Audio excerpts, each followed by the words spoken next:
Guyane, actualité.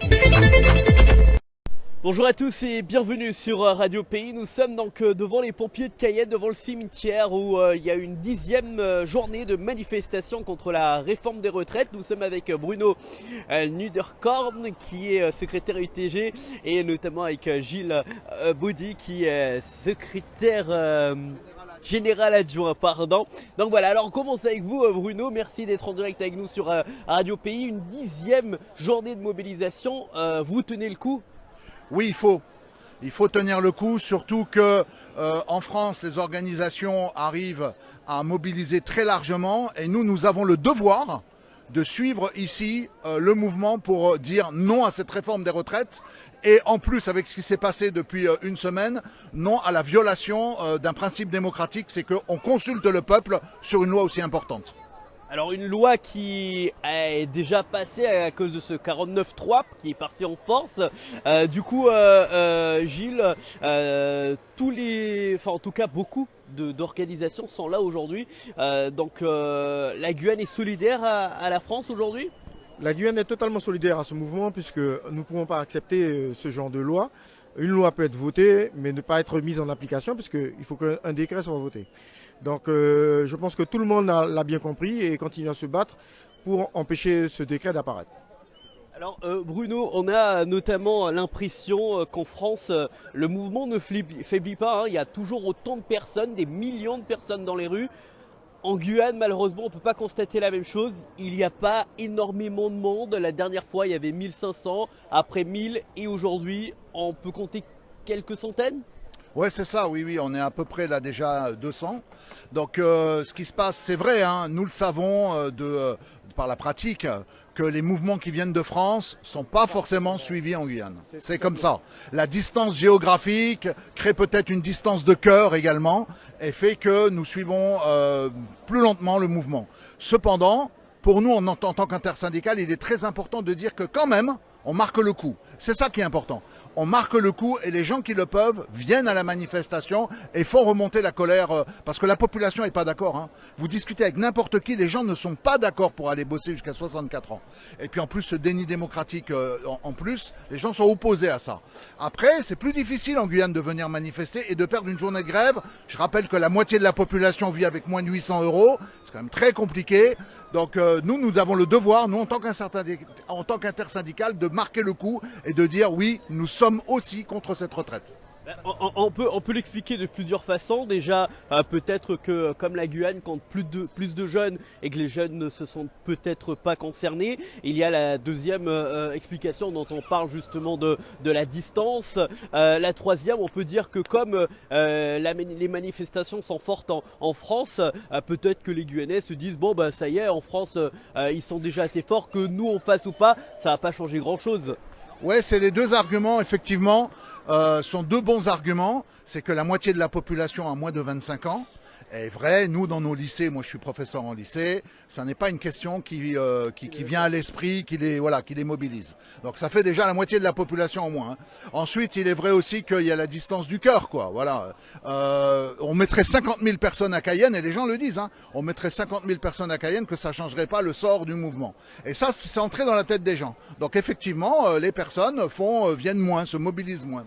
Mais c'est pas pour ça qu'on ne doit pas le faire. Donc nous, on est là pour dire, au contraire, on doit marquer le coup. Voilà.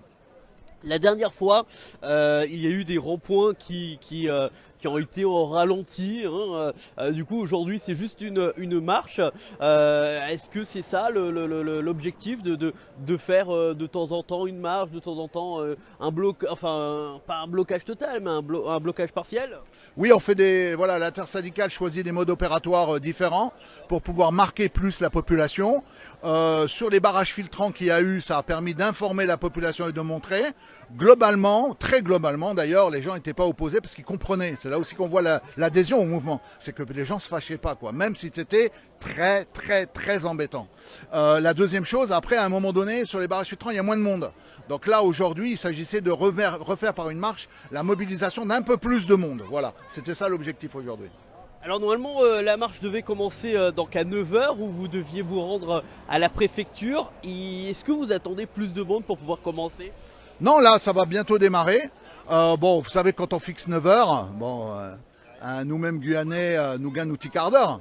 Donc on va attendre encore, on attend un peu, voilà, pour pouvoir démarrer. Il y a toujours du monde. Quand on dit 9h, il y a des gens qui arrivent un peu plus tard. Donc il n'y a pas de problème. En plus, le temps est plutôt favorable. C'est-à-dire que c'est couvert, il fait pas super chaud, donc il n'y a pas de souci là-dessus.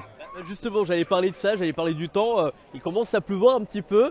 Est-ce que vous ne sentez pas qu'aujourd'hui on est contre vous puisqu'il n'y a pas beaucoup de monde, il commence à pleuvoir, on a l'impression que le destin veut pas que vous fassiez cette marche peut-être. Oui, bon après la pluie qui tombe est une pluie très fine. C'est pas du tout une pluie très forte. Ce qui d'abord ne nous empêche pas, la première chose. Et la deuxième chose, au contraire, comme il n'y a pas un soleil très brûlant, bah, ça peut nous permettre de marcher tranquillement. Ouais. Pour terminer, quelle est la continuité? Qu'est-ce que vous allez faire pour les prochaines fois? On sait que le président est droit sur ses bottes. Il dit qu'il ne va pas retirer cette réforme. Donc il ne la retire pas. Que faire pour essayer de continuer à manifester? Alors, le président, il peut être comme il est, mais la crise qui est en train de se jouer en France est terrible. D'abord une crise sociale parce que les organisations ont décidé qu'elles ne désarmeraient pas et qu'elles continueraient à mobiliser. Et ça marche, puisqu'il y a encore des millions de Français qui descendent aujourd'hui dans les rues. Deuxièmement, il y a une crise politique et je pense que Macron est très embêté, c'est-à-dire qu'il n'a plus de possibilité politique pour continuer à l'heure actuelle à gouverner comme il le voudrait, à faire passer toutes ces réformes. Ce qui nous amène à dire que quand l'intersyndicale en France va continuer à appeler à la mobilisation, nous ici l'intersyndicale en Guyane va devoir regarder comment, pareil, être solidaire de ces mobilisations et continuer la mobilisation également. En tout cas, vous désistez pas, vous serez toujours là. Absolument, absolument. Et c'est une nécessité. C'est une nécessité parce que le gouvernement, à un moment donné, si la situation reste bloquée, va être obligé de reculer pour apaiser l'ensemble des... Il va être obligé de reculer. Donc nous, c'est notre objectif. L'objectif, c'est l'abrogation de cette loi. Merci beaucoup. Je démarre. Ok, merci à tous. Merci. Merci à vous. Rappelle que vous êtes donc Bruno Wenderberg qui est donc syndicat UTG et vous voyez donc ça y est, ça commence. La manifestation va commencer incessamment sous peu. Alors on vous l'a dit, on peut compter à peu près plus d'une centaine de personnes peut-être. C'est beaucoup moins que la dernière fois. La dernière fois au moins il y avait 1 millier de personnes. Donc là on sent qu'en Guyane ça faiblit un peu, mais il y a toujours ces syndicats qui sont toujours ici et qui disent non à cette réforme des retraites. Et vous le savez, en France il y a beaucoup plus de monde et ça ne faiblit pas parce qu'en France il y a des millions de personnes qui sont toujours dans les rues et qui sont opposées donc à cette réforme des retraites. Donc voilà, ça va commencer pour ceux et celles qui veulent venir, donc n'hésitez pas, je vous rappelle que c'est une marche qui va partir d'ici devant les pompiers de Cayenne jusqu'à la préfecture. Donc voilà, si vous voulez vous unir, n'hésitez pas à venir. Nous on va se quitter. On va se quitter sur ces images et on se retrouve bien sûr très vite sur Radio Pays. Merci à tous. Outremernews.fr, le site de l'actualité Outre-mer, 24 heures sur 24 et 7 jours sur 7. Retrouvez la chaîne Outremer News sur YouTube.